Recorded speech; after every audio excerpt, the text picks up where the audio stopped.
नमस्कार। चलिए आज बात करते हैं राजस्थान के एक ऐसे महान लोक देवता की जिनकी कहानी सिर्फ एक लोक कथा नहीं है। ये एक ऐसी गाथा है सम्मान की, वचन की और बलिदान की, जिसकी गूंज आज भी सुनाई देती है। हम बात कर रहे हैं वीर तेजाजी की।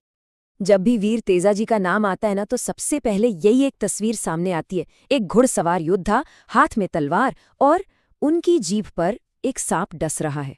थोड़ा हैरान करने वाला दृश्य है ना?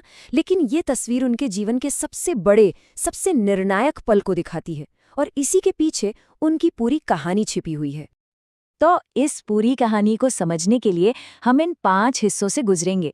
पहले तेजाजी का एक परिचय लेंगे, फिर उनके जन्म के बारे में जानेंगे। उसके बाद आएगी उनके वचन और बलिदान की वो अद्भुत गाथा। फिर देखेंगे कि उनकी विरासत कैसे अमर हुई, और आखिर में एक लोक देवता के रूप में उन्हें जो आस्था और सम्मान मिला उस पर नजर डालेंगे। तो चलिए शुरुआत करते हैं पहले हिस्से से। आखिर कौन थे वीर तेजाजी? वो एक इंसान थे, एक मिथक थे और एक देवता, तीनों का एक अद्भुत संगम। देखिए, उन्हें ना कई नामों से जाना जाता है और हर नाम उनकी एक अलग खूबी या शक्ति को बताता है। जैसे कि धोलिया वीर, गायों के रक्षक मतलब गोरक्षक देवता। फिर नागों के देवता भी कहते हैं। किसान उन्हें कृषि उपकारक देवता मानते हैं।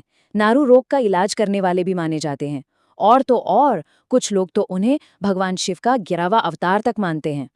खास तौर पर राजस्थान की जाट और सहरिया जनजाति के लिए तो वो सबसे बड़े आराध्य देवता हैं।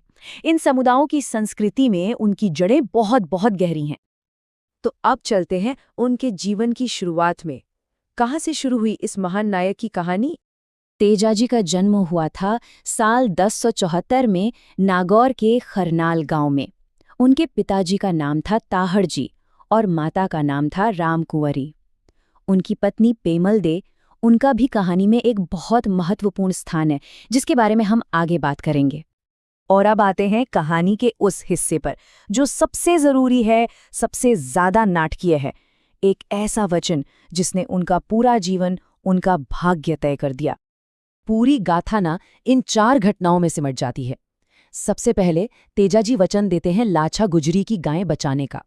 फिर मीणों के साथ एक जोरदार युद्ध होता है जिसमें वो बुरी तरह से घायल हो जाते हैं। जब वो लौट रहे होते हैं तो रास्ते में उन्हें एक सांप मिलता है और वो सांप को भी वचन दे देते हैं कि अपना काम पूरा करके वापस आएंगे और अपने प्राण उसे दे देंगे। और आखिर में वो अपना वचन निभाते हैं। वो सांप को अपनी जीभ पर डसने देते हैं, उनके शरीर का वो इकलौता हिस्सा जहां कोई घाव नहीं था। उनका ये जो अंतिम सफर था वो इन जगहों से होकर गुजरा। मंडावरिया, जहां वो युद्ध में बुरी तरह घायल हुए। फिर सेंद्रिया, ये वो जगह है जहां उन्हें सांप ने डसा। और अंत में सुरसुरा में उसी सर्पदंश की वजह से उन्होंने अपने प्राण त्याग दिए। उनके इस बलिदान के बाद की कहानी भी कुछ कम मार्मिक नहीं है।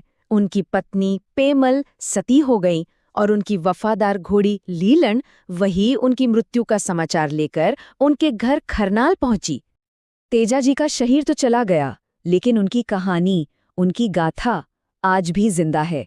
तो चलिए अब देखते हैं कि उनकी विरासत आज भी कैसे और किन रूपों में जिंदा है।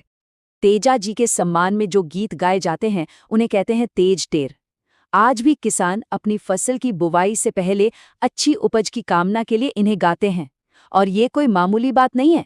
इन लोकगीतों को अब दुनिया भर में विश्व मौखिक साहित्य की एक अनमोल धरोहर माना गया है। और सिर्फ लोकगीतों में ही नहीं, उनकी वफादार घोड़ी लीलन, उसकी याद में भी एक अनोखा सम्मान दिया गया।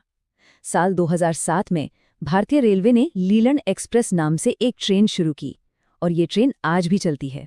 उनकी विरासत को राष्ट्रीय स्तर पर भी एक खास सम्मान मिला। भारत सरकार ने उनके नाम पर 5 रुपए का एक स्मारक डाक टिकट जारी करने का फैसला किया और ये डाक टिकट जारी हुआ था साल 2011 में। इस एक कदम ने वीर तेजाजी को राजस्थान के एक लोक देवता से उठाकर एक राष्ट्रीय प्रतीक बना दिया। तो चलिए अब आखिरी हिस्से पर आते हैं।